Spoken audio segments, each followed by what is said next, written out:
Now, welcome back. Our next guest is getting us all hot and spicy at the breakfast bar this morning as he prepares to talk us through the benefits of a number of everyday spices. Yes, we're joined by spice expert and founder of Green Saffron, Aaron Caphill. Good morning to you, Aaron. Good morning, Aaron. Thank you for joining us. Well, thank you for inviting me. It's You've brilliant. brought, oh God, if we had smell-o-vision this morning, it would go down through the camera, but it's just so strong and Thank so you. gorgeous, Yeah, isn't it? and that's down to the freshness of the spice. That's what really makes a difference, you know, fresh spices. So tell us, first of all, you have a company called Green Saffron. Yeah, I do. And you basically import spices. Yeah, that's so important to us that we know exactly where our produce is coming from. So we're sourcing direct from farm. We're knowing our money's going directly into the hand of the farmer, and therefore we're nurturing the farm as well for next year's crop. And you're working with some of you're supplying some of the best chefs in the world, Heston. And... I'm really fortunate. I work with those amazing people, Joël Robuchon, Ducasse, obviously Ross Lewis, and Richard Corrigan, Kevin Thornton. And now you're here with us. And now I'm here. You've got Delaney. Fabulous, Yeah, I know. exactly. Yeah, We're hearing the story, so it's great.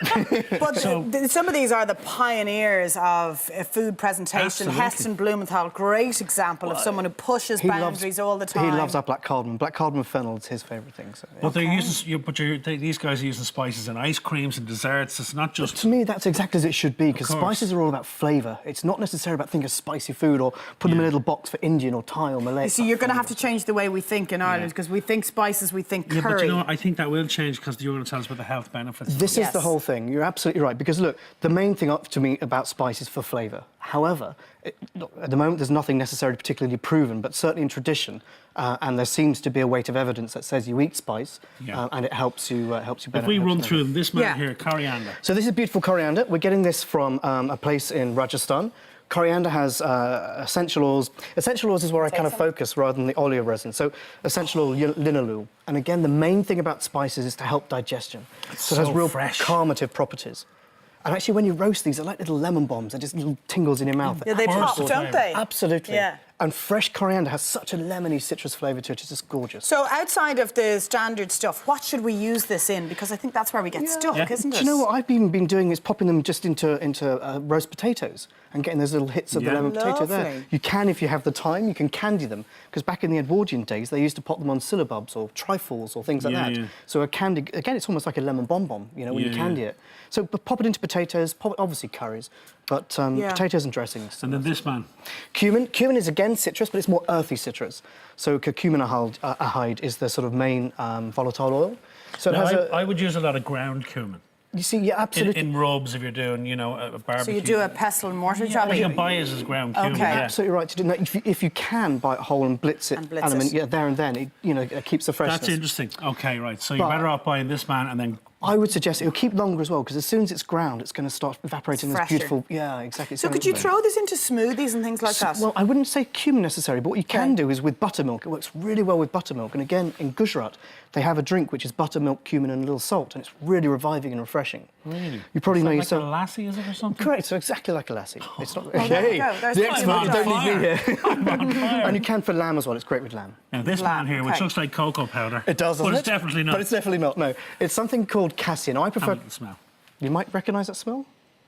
Oh, cinnamon. Exactly that. Wow, I prefer cassia to cinnamon because it has a bit more balls, a bit more depth to it, as well as that lovely sweetness.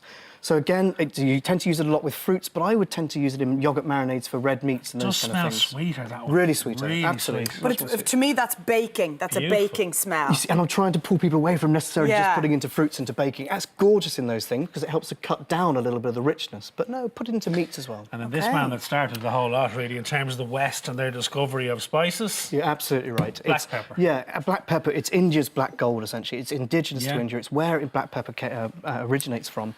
We get ours from a little farm, Chikmagalur, in the sort of in the south of India, the southeast of India.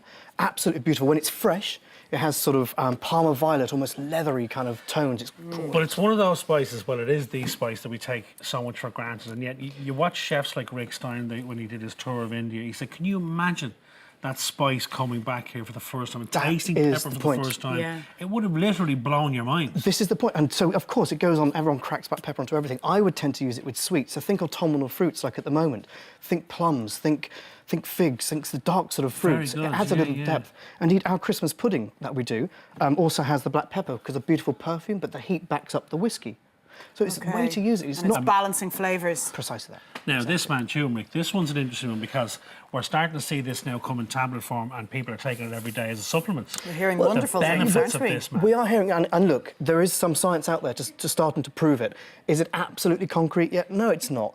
But of course, in the Indian subcontinent, turmeric is virtually in everything. Indeed, my Taiji, my aunt, would be drinking a couple of teaspoons of that, a couple of tablespoons of honey, and a little bit of milk or almond milk of an evening because it's an anti-inflammatory. Really? So to help, just to help rheumatoid arthritis. But look, there's nothing proven at the moment. No, there Okay, isn't. but we are hearing great things about the immune system and all Precisely of that. that, absolutely. And then this man, which, That's an interesting which one. I'm going to have mounted on a chain around my neck. Medallion. Well, I'll leave it there so you can do you get know with how the much guys. that... This is resin gums. Resin gum. It's an oleoresin, so it's tapped from the root of a ferula plant. It's highly prized. Ferula plant. When you buy it in little Asian shops, you may have seen the little yellow plastic things. touch it? Have a Yeah, smell absolutely. there, Will get your fingers. It's known as devil's dung as well. Devil's For dung. obvious reasons. Nice. Yeah, but I tell you what, this dung don't come cheap. Well, How no. much is that piece? That's between 500 and Oh, 600 it's euros. strong, isn't it? It is. 500 to 600 Yeah. yo-yos. You see, Is it? I don't like the smell. Do you know? See, No. Parsi Indians, they... So how are you using that? Oh, then? mother of mercy. Well, you may, once you get over the initial smell, it has a real garlicky onion fragrance. It does. So it's actually a substitute for garlic and onions. So Okay. it can be used for You that. could and use that also, to keep burglars out. I would say 1 gram to 10 kilos of mix. It's so pungent. Wow. Right, Yeah, it's okay. very powerful. Do you know what? As you probably an got, we education, could talk isn't it? all day about it. Yeah. I love it. Thank you so much No, for really coming. cool It's being been a here. real Thank you. pleasure. Lovely. Thank you, Thank Aaron. you, Aaron. Right, coming up in the last hour of Saturday AM, Rory Nolan, aka Ross O'Carroll Kelly, tells us about playing a total ledge on the Total stage. ledge. Plus, we'll see who wins our stitching challenge. How's your stitching coming along? Oh, wait till you see it. And we'll be announcing the winner of our top toys for Christmas competition. Remember that huge competition? I do. There'll be a winner at the end of the show. Lucky person.